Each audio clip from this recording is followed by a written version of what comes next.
ओम शांति। 19 अगस्त 2021 सुनते हैं ईश्वरीय महावाक्य। मीठे बच्चे, तुम सच्चे सच्चे राज ऋषि राजयोगी हो। तुम्हें राजाई के लिए पवित्र जरूर बनना है।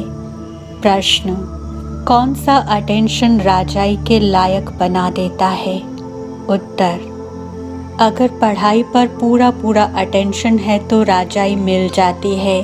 बाप जो सुनाते हैं उसे अच्छी रीति सुनकर धारण करो। बाप ने सुनाया और बच्चों ने सुना तो राजाई मिल जाएगी। अगर सुनते समय उबासी देते व झुटका खाते, बुद्धि भटकती तो राजाई गंवा देंगे।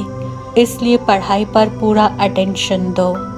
आज का गीत, हमें उन राहों पर चलना है। ओम शांति।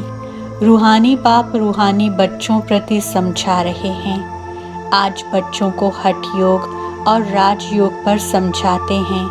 बच्चों को मालूम है वे जो भी सिखलाते हैं सब है हठ योग, क्योंकि वे कर्म सन्यासी हैं। वास्तव में गृहस्थियों को हठ योग कर्म सन्यास सीखना नहीं है, वह तो है ही निवृत्ति मार्ग। वह धर्म ही अलग है। तुम्हारा धर्म देवी देवता धर्म है। जिन देवी देवताओं ने राजयोग से ही राज्य पाया है। अभी तुम राज ऋषि हो। ऋषि उन्हों को कहा जाता है जो पवित्र रहते हैं। तुम अभी पवित्र हो। अगर पवित्र न रहें तो उनको ऋषि नहीं कहा जाता। तुम राजाई पाने के लिए पवित्र बनते हो। वह कोई राजाई पाने के लिए पवित्र नहीं बनते। तुम जानते हो कि पवित्र दुनिया में हमको पवित्र राजाई थी। भारत में ही 5000 वर्ष पहले देवी देवताओं का पूज्य पवित्र प्रवृत्ति मार्ग था। अभी पुजारी पतित बन पड़े हैं। पतित कैसे बने? 84 जन्मों का हिसाब है ना। बाप जो सहज राजयोग सिखला रहे हैं वही तुमको 84 जन्मों का हिसाब बतलाते हैं। दूसरे धर्म को सन्यास धर्म वाले क्या जाने। ये है देवी देवताओं का प्राचीन धर्म। वह है पीछे वाला धर्म। जो पास्ट हो गए उनको सन्यासी समझ न सके। तुम जानते हो हठ योग अनेक प्रकार के हैं। द्वापर से भक्ति मार्ग के साथ हठ योग शुरू होता है। अभी फिर है राजयोग। वह हठ योग जन्म बाय जन्म सीखते आए हैं। राजयोग तुम एक जन्म में ही सीखते हो। उनको जन्म बाय जन्म पुनर्जन्म लेकर हठ योग सीखना ही है।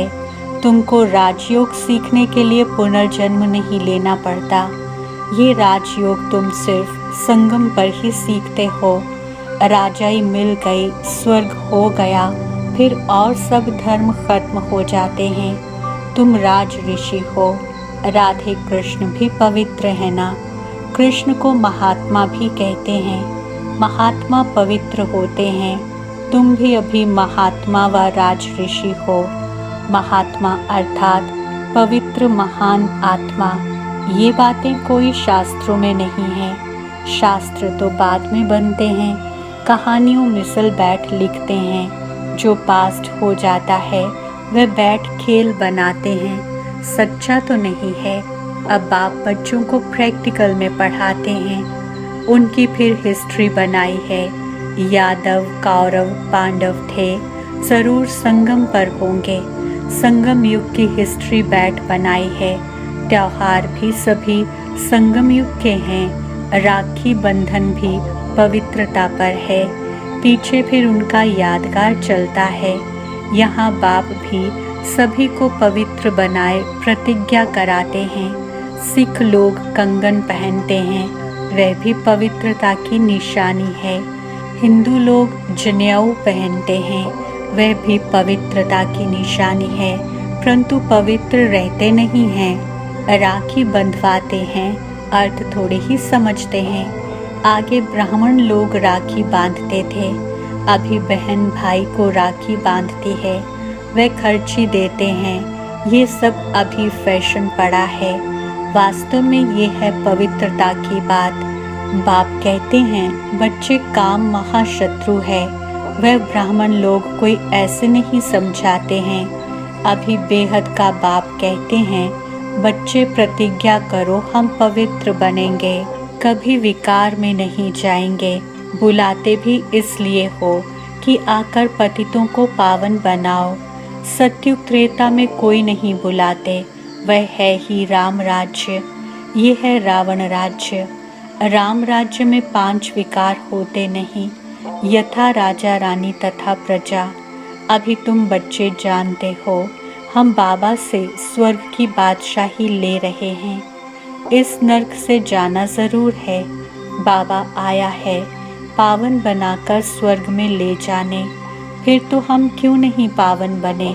उन्हों के हठ योग तो अनेक प्रकार के हैं। जयपुर के म्यूजियम में जाकर देखो, कितनी वैरायटी है हठ योगियों की। उनसे होता कुछ भी नहीं, सीढ़ी नीचे उतरते ही जाते। बाप ने समझाया है, भारत जब पतित बनता है, रावण का राज्य होता है, तो धरनी हिलने लगती है।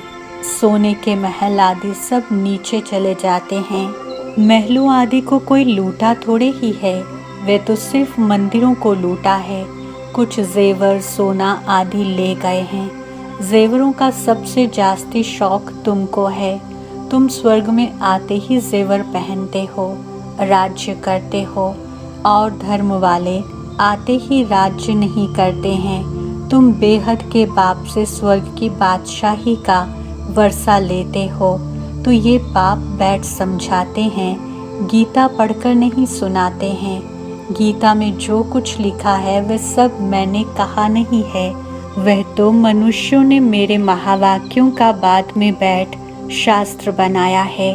हमने जो तुमको सुनाया वह तुमने ही सुना और फिर जाकर राजाई की।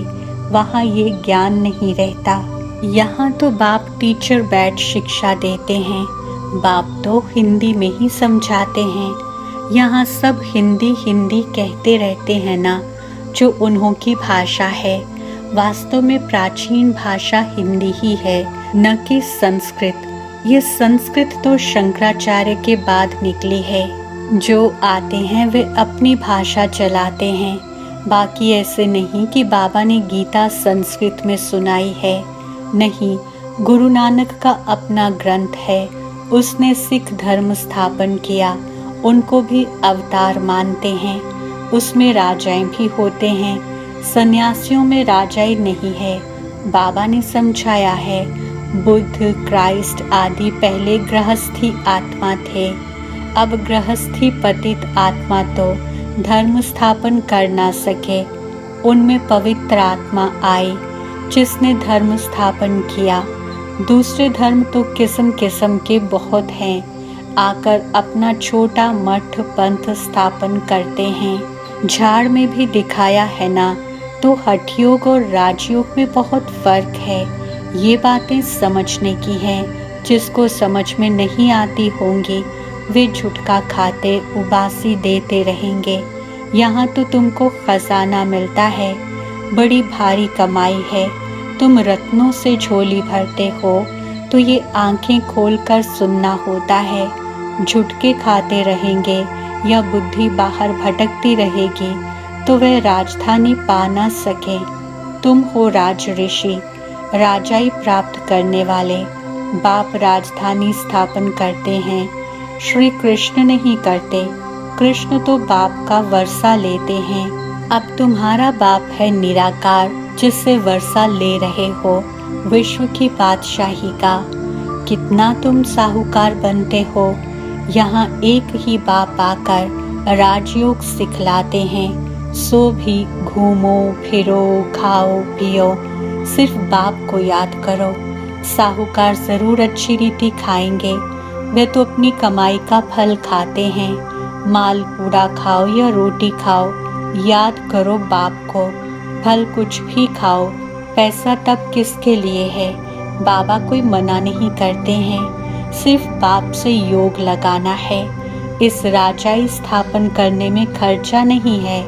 उस लड़ाई आदि में कितना खर्चा होता है, एरोप्लेन पर कितना खर्चा होता है, गिरते हैं तो एकदम खत्म हो जाते हैं, कितना नुकसान हो जाता है।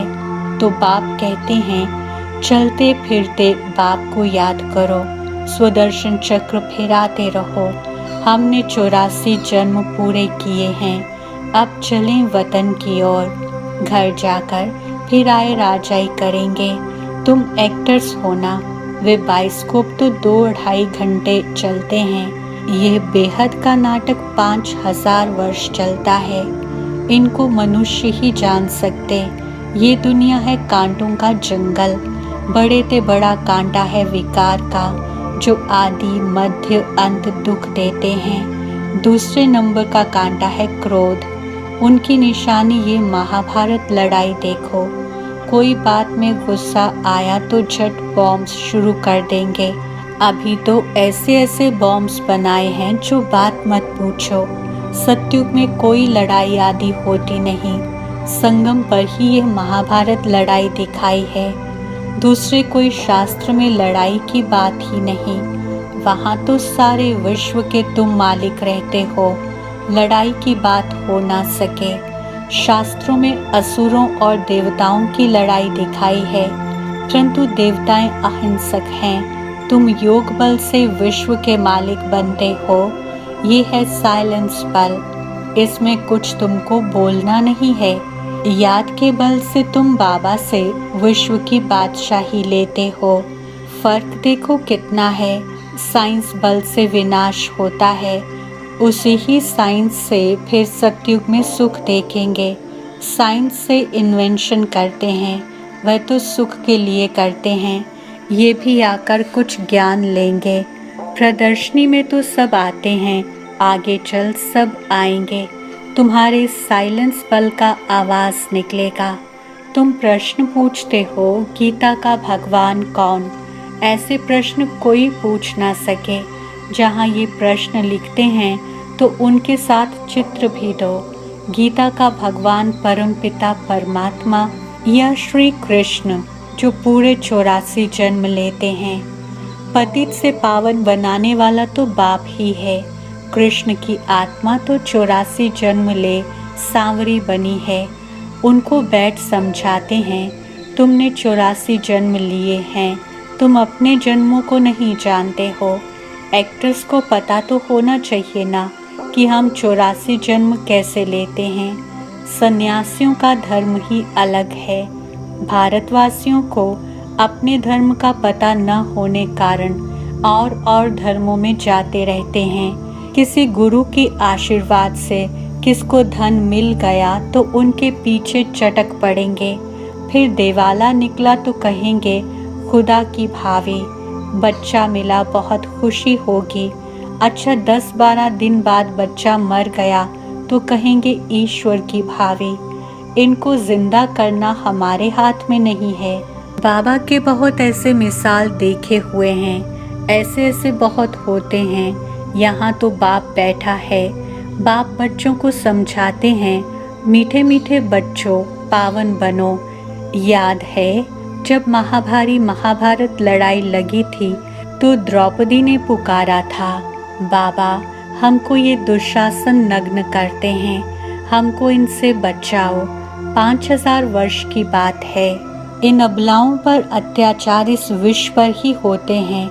कई तो स्त्रियां भी ऐसी होती हैं जो विष बिगर रह नहीं सकती। उन्हों का नाम भी रखा हुआ है सूप नखा पूतना। जो विष के लिए तंग करते हैं वे हैं कंस, जरासंधि, शिशुपाल। ये सब विनाश को तो पाने ही हैं। इस समय है आसुरी रावण राज्य, फिर होगा ईश्वरीय राज्य। इस सारे चक्र को तो तुम जान गए हो कि कैसे 84 जन्म लेते हैं। ये भूलता तब है जब विकार में जाते हैं। विकार में जाने वाले का मुंह ही पीला हो जाता है। खुद ही समझते हैं ये हमने क्या कर दिया। बाप कहते हैं बच्चे इस विषय गटर में मत जाओ, ये तुमको आदि मध्य अंत दुख देने वाला है, इसमें न पड़ो। कसम उठाओ कि हम विकार में कभी नहीं जाएंगे। भगवान वाच है, काम महाशत्रु है। हर एक चित्र में पहले तो ये लिखो, ज्ञान सागर पतित पावन गीता ज्ञान दाता शिव भगवान वाच, तो फिर कृष्ण का नाम उड़ जाए। हमको गीता का भगवान बैठ ये बतलाते हैं, वही ज्ञान हम लेते हैं। भगवान ही आकर नई दुनिया स्थापन करते हैं और पुरानी दुनिया का विनाश होता है। रुद्र ज्ञान यज्ञ है ना, असुल है शिव बाबा, रुद्र बाबा नहीं कहेंगे। बॉम्बे में बाबूरी नाथ का भी मंदिर है। अब बबुल कहा जाता है कांटों को। बाबूरी नाथ नाम क्यों रखा है ये कोई समझते नहीं है। चित्र तो शिव का ही है, बाकी तो अनेक नाम रख दिए हैं। शिव बाबा ही आकर कांटों के जंगल को फूलों का बगीचा बनाते हैं। वही तुम्हारा बाबा है, उनका नाम है शिव। शिव परमात्माए नमः, ब्राह्मण देवी देवताए नमः अक्षर बिल्कुल क्लियर है। अब वह परमपिता परमात्मा बैठ इस रथ द्वारा समझा रहे हैं, हूबहू जैसे लौकिक बाप समझाते हैं। बच्चे, हमारे कुल को कलंक नहीं लगाना, कोई खराब काम नहीं करना। यह बाबा भी कहते हैं, बच्चे विकार में तो कभी नहीं जाना। पवित्र बनने बगैर स्वर्ग में ऊंच पद पा नहीं सकेंगे। बहुत जबरदस्त कमाई तुम कर रहे हो, बाकी सब गंवा रहे हैं। भल कोई के पास पदम है, बड़े बड़े महल बना रहे हैं, लाखों रुपए खर्च करते हैं। तुम समझते हो वह सब वेस्ट ऑफ टाइम है, ये कुछ काम नहीं आएगा, सब खत्म हो जाएगा। वे तो समझते हैं 10-12 हजार वर्ष चलेंगे। तुम बच्चे जानते हो मौत तो सामने खड़ा है सिर पर। थोड़े समय के अंदर ये अर्थक्वेक आदि हो सब डावाडोल हो जाएगा।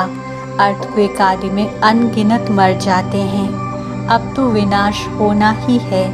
विनाश का साक्षात्कार और स्थापना का साक्षात्कार किया है, सो फिर इन आंखों से देखेंगे। भक्ति मार्ग में कितना कुछ करते, परंतु कोई वैकुंठ में जा न सके, ज्ञान बिगड़ सदगति हो न सके। ये सब भक्ति मार्ग के खिलौने हैं। अच्छा, मीठे मीठे सिखिलते बच्चों प्रति माता पिता बाप दादा का याद, प्यार और गुड मॉर्निंग। रूहानी बाप की रूहानी बच्चों को नमस्ते। हम रूहानी बच्चों की रूहानी बाप दादा को याद, प्यार, गुड मॉर्निंग, नमस्ते और शुक्रिया। धारणा के लिए मुख्य सार। पहला पॉइंट, कुल कलंकित करने वाला कोई भी खराब काम नहीं करना है। पवित्र बनने की अपने आप से प्रतिज्ञा करनी है। दूसरा, अब अपना टाइम मनी वेस्ट नहीं करना है। फूलों के बगीचे में चलने के लिए कांटे निकाल देने हैं। वरदान, पहले आपके पाठ द्वारा ताजधारी बनने वाले चतुर सुजान भव। स्पष्टीकरण, जैसे बाप दादा अपने को ओबीडियंट सर्वेंट कहते हैं, सर्वेंट कहने से ताजधारी स्वतः बन जाते हैं, ऐसे आप बच्चे भी स्वयं नम्र चित्त बन दूसरे को श्रेष्ठ सीट दे दो। उनको सीट पर बिठाएंगे तो वह उतर कर आपको स्वतः ही बिठा देगा। अगर आप बैठने की कोशिश करेंगे तो वह बैठने नहीं देगा, इसलिए बिठाना ही बैठना है। तो पहले आपका पाठ पक्का करो, फिर संस्कार भी सहज ही मिल जाएंगे, ताजधारी भी बन जाएंगे। यही चतुर सुजान बनने का तरीका है। इसमें मेहनत भी नहीं, प्राप्ति भी ज़्यादा है। स्लोगन, अंतर्मुखी एकांतवासी बनने वाली श्रेष्ठ आत्मा ही अव्यक्त स्थिति का अनुभव करती है। ओम शांति। चेक करो, कंट्रोल कंट्रोलिंग पावर है।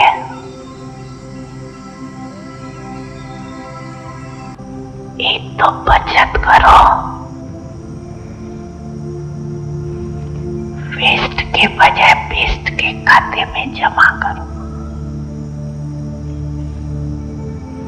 और दूसरा, अगर बचत नहीं कर सकते हो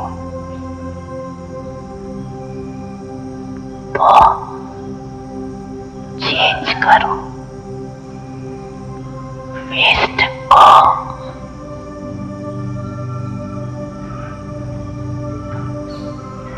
व्यर्थ को समृद्ध संकल्पों में परिवर्तन करो।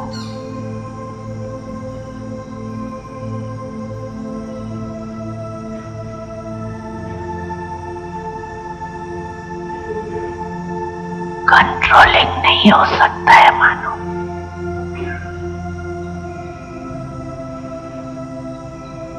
परिवर्तन तो कर सकते हो ना।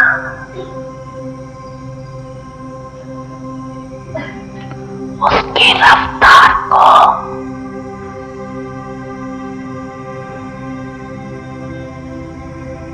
जल्दी से चेंज करना, नहीं तो आदत पड़ जाती है।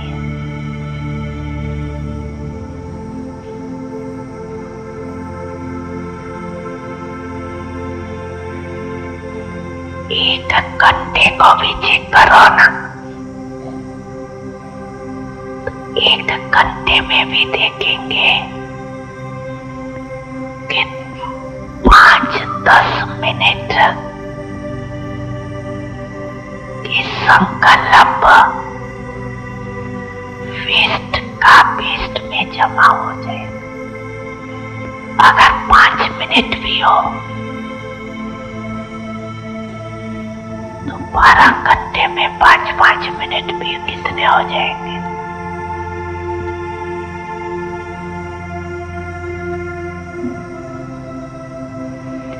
और खुशी कितनी होगी।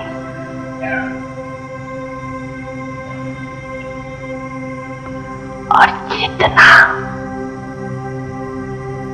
श्रेष्ठ संकल्पों का खाता जमा होगा ना, तो समय पर जमा खाता काम में आएगा। बाप दादा की आश, power of सकाश। Join power of सकाश right now. हमारा व्हाट्सएप नंबर है 8770659619। नंबर पुनः नोट कीजिए 8770659619। याद रहे यह नंबर केवल मैसेजेस के लिए है। यदि अभी तक आपने इस चैनल को सब्सक्राइब नहीं किया है तो पावर ऑफ सकाश मधुबन के इस चैनल को जल्दी से सब्सक्राइब कर लें और बेल आइकन को भी ज़रूर प्रेस करें ताकि जो भी महारथियों के द्वारा वेबिनार्स, योग भट्ठी या अन्य प्रोग्राम्स हो रहे हैं आप उनका लाभ घर बैठे उठा सकें।